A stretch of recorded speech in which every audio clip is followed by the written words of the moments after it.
ఆ శ్రీనివాసుడు దయ వల్ల ఈ శ్రీనివాసుడు నా కూతురు మెళ్ళలో తాళి కడితే నా కూతురి జీవితం ఫోటోకి ఫ్రేమ్ కట్టినట్టుంటుందని ఎంత దూరం వచ్చానండి.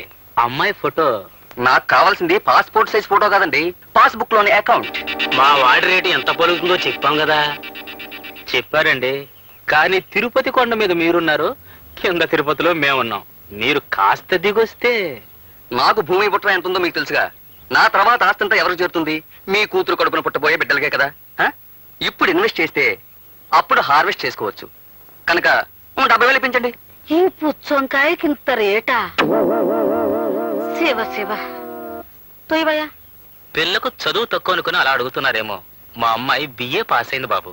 కాలేజీలో చదివిందా? గుడ్ గాడ్, ఆ సంగతి ముందు చెప్పలేదే. నేనేదో పల్లెటూరు పిల్ల అనుకున్నాను. పల్లెటూరుది అయితే ఆమె కింద బొట్టు కాటుగా సరిపోతుంది. చదువుకున్న పిల్లకి పౌడర్లు, స్నోలు, లిప్స్టిక్స్, అబ్బబ్బబ్బ ఎంత ఖర్చు. పైగా మీ అమ్మాయికి 18 సంవత్సరాలు అంటున్నారు. ఇంకో 82 సంవత్సరాలు భరించాలన్నమాట. బాపురే. పోనీ ఓ పని చేయరా అబ్బి, 82 సంవత్సరాలు దాన్ని చేసుకో. 18 ఏళ్ళు పోషిస్తే సరిపోతుంది, ఖర్చు ఉండదు. బామ్మగారు, మీ పని మీరు చూసుకోండి. ఇందాకడి నుంచి చూస్తున్నాను. పాపం ఆయన పిల్లనిద్దామని వస్తే మీ ఇద్దరు ఆయన అలా కుమలు పడుస్తారేంటి? ఓరే అబ్బాయి, నీ అంట నీ ఇంటికి రావాల్సిన పిల్ల నీ చిటికి నేలు పట్టుకుని ఒద్దిగ్గా రావాలిరా, అంతేకాని వేలకు వేలు పట్టుకుని దర్పంగా కాదు. చాలు చాలే అమ్మ చెప్పొచ్చు. ఒడ్డు నిలబడి అంతా నీతో చెప్పేవాళ్లే. కావాలంటే నీ మనవడికి ఇచ్చి కట్నం ఎక్కడ పెళ్లి చేసుకో. వెళ్ళరా. ఇదిగో చూడండి, 70,000కి దమ్మిడి తగ్గం. మరీ అంత కష్టం అనిపిస్తే ఒక దండం పెట్టి వెళ్ళండి. అమ్మా, సంతకెళ్ళి కుమ్మి ఎద్దును కొనబోయాను. నాకు ఒక్కగానొక్క కూతురు, చదువుకుంది, అందగత్తె కూడాను. ఇప్పుడు అక్కడ జరిగిన మాటల్లో మీకు మనవాళ్ళు ఉన్నారని తెలిసి. అయ్యో బాబు, పెళ్లి కావాల్సిన నా పెద్ద మనవడు ఏం చదువుకోలేదు మరి. ఇప్పుడే కదా బామ్మగారు చదువుకున్న వాడిని చూశారు. నా బిడ్డ భవిష్యత్తు బాగుపడాలంటే చదువు ముఖ్యం కాదు, సంస్కారం అని అర్థమైంది నాకు. మీ ఇంట్లో అడుగు పెడితే నా బిడ్డ సుఖపడుతుందన్న నమ్మకం నాకు ఏర్పడిందమ్మా. సంతోషం. నా మనవడికి కూడా ఒక మాట చెప్పాలిగా. వాడిప్పుడు పని మీద పట్నం వెళ్ళాడు.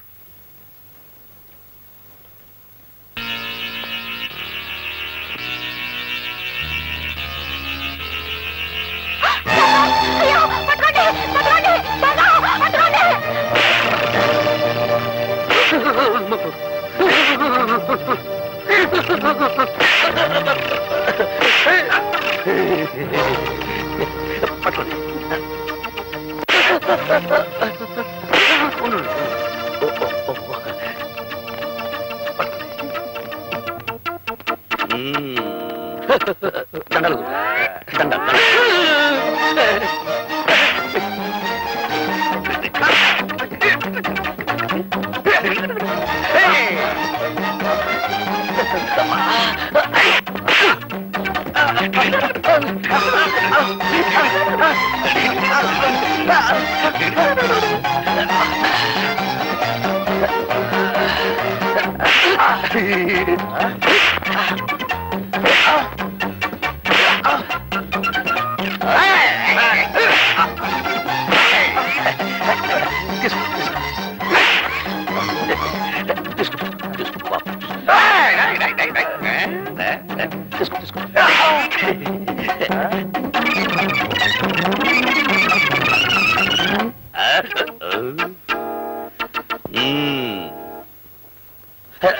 సంచులు అన్నీ ఉన్నాయో చూసుకోండి.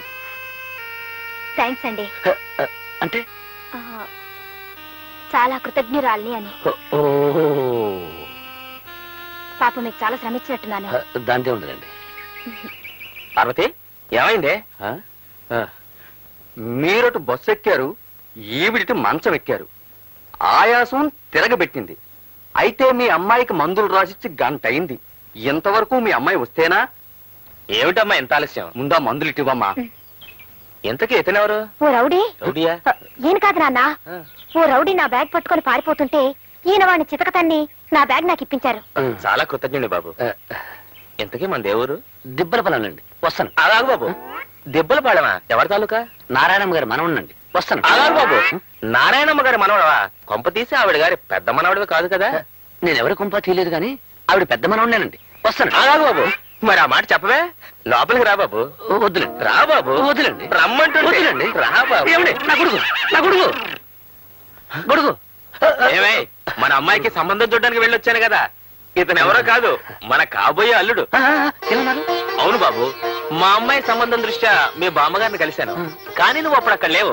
దైవేచ్ఛ నువ్వే ఇక్కడికి వచ్చావు. బామ్మ ఉందండి, ఆవిడ ఒప్పుకున్నారు. ఇక నువ్వు అంటే చాలు. ఒప్పుకున్నారా? అయితే నేను కొంచెం ఆలోచించాలండి. ఎందుకు? నీకేమైనా కట్నం ఇవ్వనని? కట్నం ఇచ్చేటట్టుంటే అసలు నేను పెళ్లి చేసుకున్నాండి. మరైతే చదువుకోలేదని సందేహమా? మా అమ్మాయి బిఏ చదువుకుంది బాబు. అదే కాస్త ఇబ్బందిగా ఉందండి. వారేమో అంత పెద్ద చదువు చదువుకున్నారు, నేనేమో ఒట్టి. కావచ్చు, విద్య కంటే గుణం ముఖ్యం. ఈ పెళ్లికి ఒప్పుకో బాబు.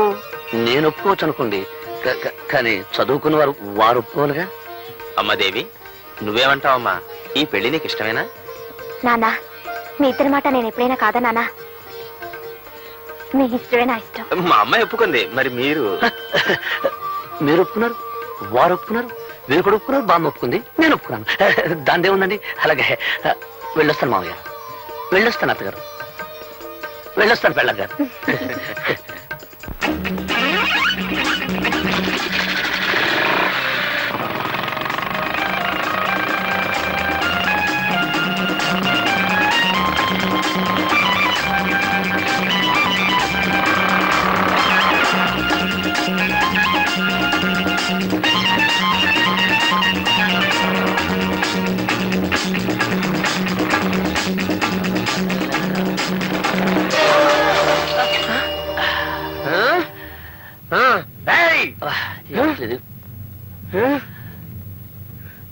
వదులు.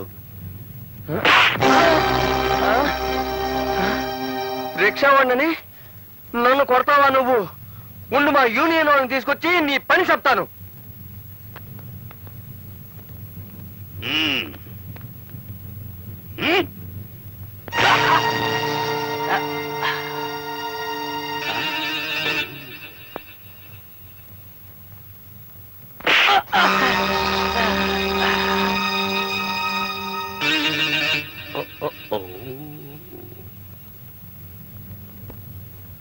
ఇదొక్క పట్టుకో, వాడి సంగతి నేను చెప్తాను.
ఒరే తమ్ముడు, ఏమిట్రా ఆఖరిలో ఇంత దెబ్బ కొట్టేశావు?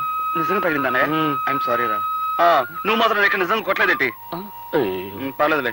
ఒరే తమ్ముడు, మనం ఈ మాత్రం కొట్టేసుకోలేదనుకో, ఆ రిక్షావాడు యూనియన్ మనుషులను తెస్తానంటున్నాడు. పట్నంలో యూనియన్ మనుషులంటే ఒరే పక్కలేరుగా దాన్ని ముఠా అని మన ఊళ్ళో చెప్పారా. నువ్వెక్కడ ఇబ్బందుల్లో పడిపోతావోనని. సరే వెళ్దా పద. అవతలకి పోయిన వాళ్ళు యువతలకి రాలేదు, ఏమయ్యారు ఇద్దరు? అటురా.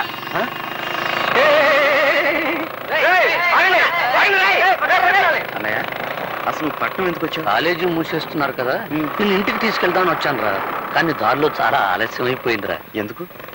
ఏం జరిగిందన్నయ్య? ఇక్కడ ఓ అందమైన చదువుకున్న అమ్మాయి నన్ను పెళ్లి చేసుకుంటానంటుందిరా. అయితే నేను చదువుకున్న అమ్మాయిని పెళ్లి చేసుకుంటాను. ఏమిట్రా, నీకేమైనా మర్చిపోయిందా? ఎంత చదువు చదివి పల్లెటూరు పిల్లని చేసుకుంటే నలుగురు నవ్విపోతారు. అది కాదు బామ్మ, ఇన్నాళ్ళు నువ్వు రెక్కలు ముక్కలు చేసి మమ్మల్ని పెంచావు. ఆ రాబోయే వదిన ఎలాగూ చదువుకున్న అమ్మాయి, నేను చదువుకున్న అమ్మాయినే పెళ్లి చేసుకుంటే పొరపాటు వాళ్ళిద్దరికి వంట వరకు తెలియదు అనుకో. అప్పుడు నువ్వు మా ఇద్దరితో పాటు వాళ్ళకి చాకరీ చేయాల్సి వస్తుంది. కనుక నేను వంట వరకు తెలిసిన అమ్మాయినే పెళ్లి చేసుకుంటాను.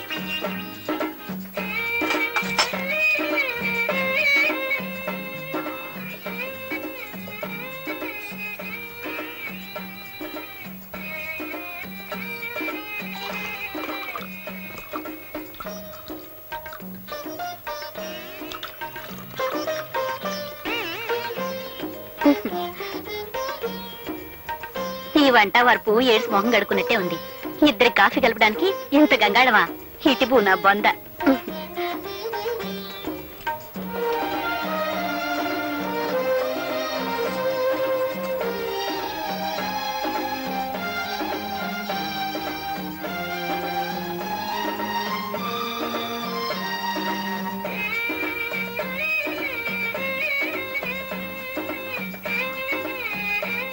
మా కట్న కానుకలు అక్కర్లేదు, అబ్బాయి పెళ్లి మాత్రం బాగా జరిపించాలి. ఓ ఘనంగా తప్పకుండా జరిపిస్తాం.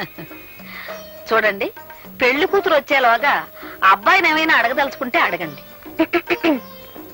ఏం చదువుకున్నా బాబు? అగ్రికల్చర్ బిఎస్సీ అండి. కొంత ఎంత బాగుందో విన్నవేరే సావిత్రి. మీ ఎత్తెంత బాబు? 5 అడుగులు 11.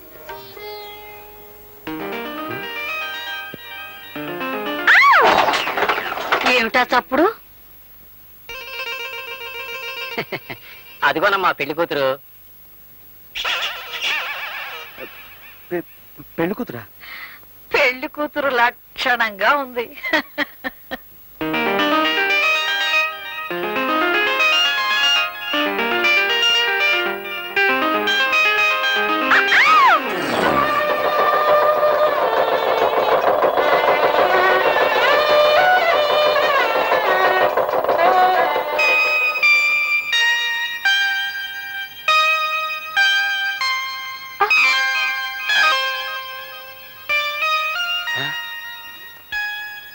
నువ్వు అప్పుడే వచ్చేసావా?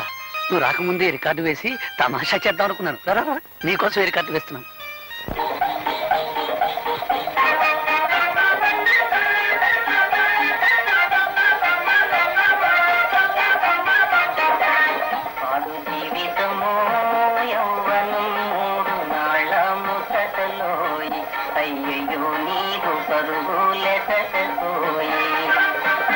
ఇప్పుడు ఈ పాట ఈ పాట నీకు నచ్చలేదా? మా బామ్మకు చాలా ఇష్టం. మా బామ్మ కోపం వచ్చినప్పుడల్లా ఈ పాటే వేస్తుంటాం. అయితే ఇప్పుడు మనం ప్రేమించుకుంటున్నాం కదా, ఆ ప్రేమ బామ్మకు తెలియకుండా ఉండాలని. Very smart. ఏమిటి? మీరు చాలా గట్టివారని అర్థం. ఓహో అదా, నన్ను తిడుతున్నావేమనుకున్నాను. చూడు దేవి, నాకు తెలిసిన భాషలో నన్ను తిట్టినా పర్వాలేదు, కానీ నాకు తెలియని భాషలో నన్ను పొగిడితే ఒళ్ళు మండిపోతుంది.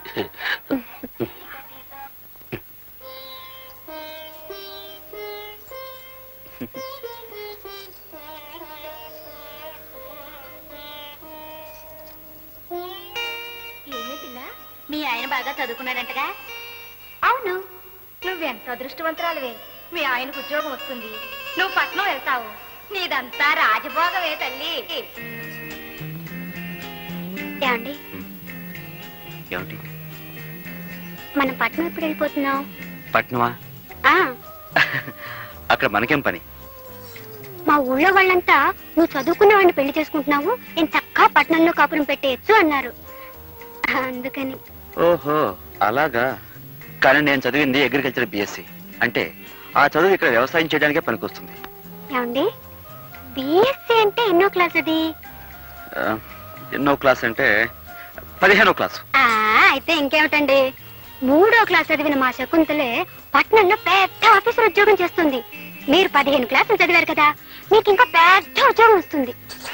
నీ లెక్క ప్రకారం 3వ క్లాస్ చదివిన దానికి పెద్ద ఆఫీస్ ఉద్యోగం వస్తే నేను పెద్ద చదువు చదివాను కదా, అందుకని రోడ్డు మీద పురుకులు బజ్జలు వేసుకుని బతకాలన్నమాట. నేననేది చూడలే, నేను ఒక విషయం చెప్పనా? నాకు వ్యవసాయం చేయడం అంటే ఇష్టం, అది నా వృత్తి. పైగా ఇక మాకు బోర్డు భూములు ఉన్నాయి. ఓహో అలాగా.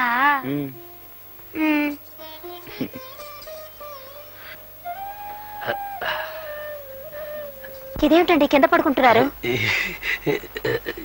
ఏలే శ్రీదేవి, నేను నిద్రలో దొర్లుతాను. ఒకసారి ఏం జరిగిందంటే, నేను మన ఇంట్లో పడుకుని మున్సిపు గారి వరండాలో తేలాను. అందుకని నువ్వు పడుకో. పోనీ ఒకవేళ బామ్మ గారే పట్నం వెళ్ళమన్నారనుకోండి. నన్ను మా అన్నని విడిచిపెట్టి మా బామ్మ ఒక క్షణం కూడా ఉండలేదు.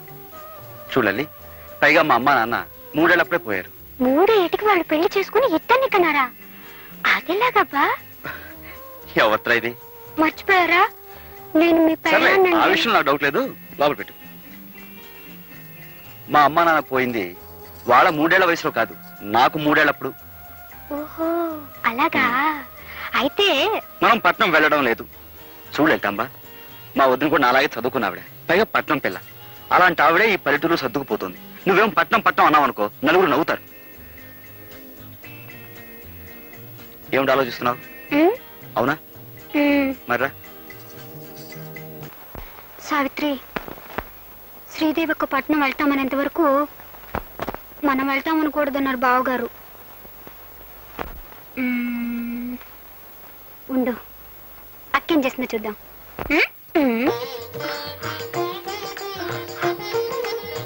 దేవి, ఏడుస్తున్నావు ఎందుకు?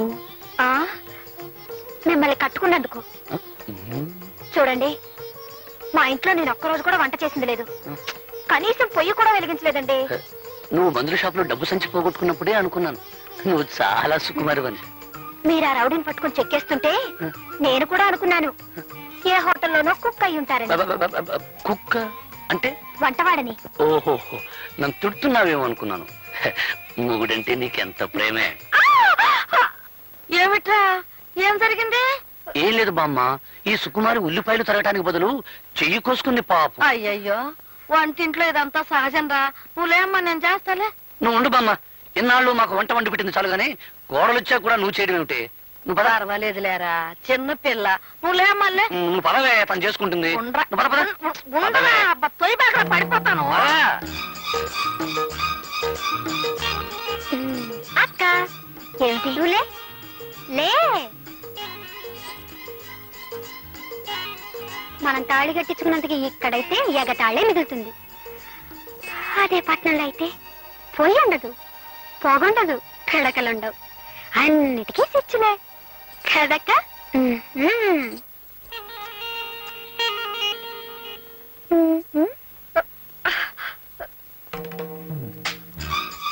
ఏమిటక్క పాపం పిడకలు చేస్తున్నావా? అయ్యయ్యో, నీ చేతులు వాసనైపోతాయి. ఉండు, నేను ఇప్పుడే వచ్చేస్తాను. అత్తగారింట్లో అన్ని పనులు చేసి సీతామహాలక్ష్మి అనిపించుకున్నారు. కర్మ, ఈ పేడ ఇంత కప్పు కొడుతుందని నాకేం తెలుసు? లల్లల్లా. అక్క, నీ పెట్టి నుంచి తెచ్చాను సెంటు. ఛీ. ఇప్పుడు పేడ చేతులు పెట్టు. చూసావక్క, సీసాడు సెంటు పోసాం. ఈ పల్లెటూరులో ఇంత సెంటు కూడా పేడ కంపు కొడుతుంది. అదే పట్నం అనుకో, ఆముదం కూడా ఎర్ర రంగు పులుకొని సువాసన వచ్చేస్తుంటుంది.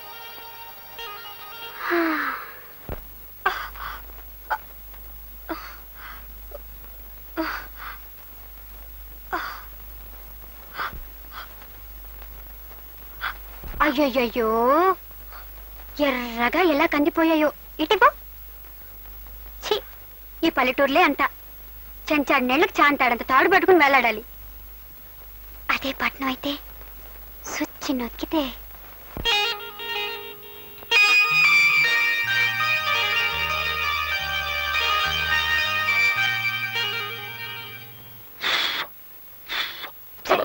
మీరు 1000 చెప్పండి, 1,00,000 చెప్పండి, మనం పట్నం వెళ్ళిపోదామండి.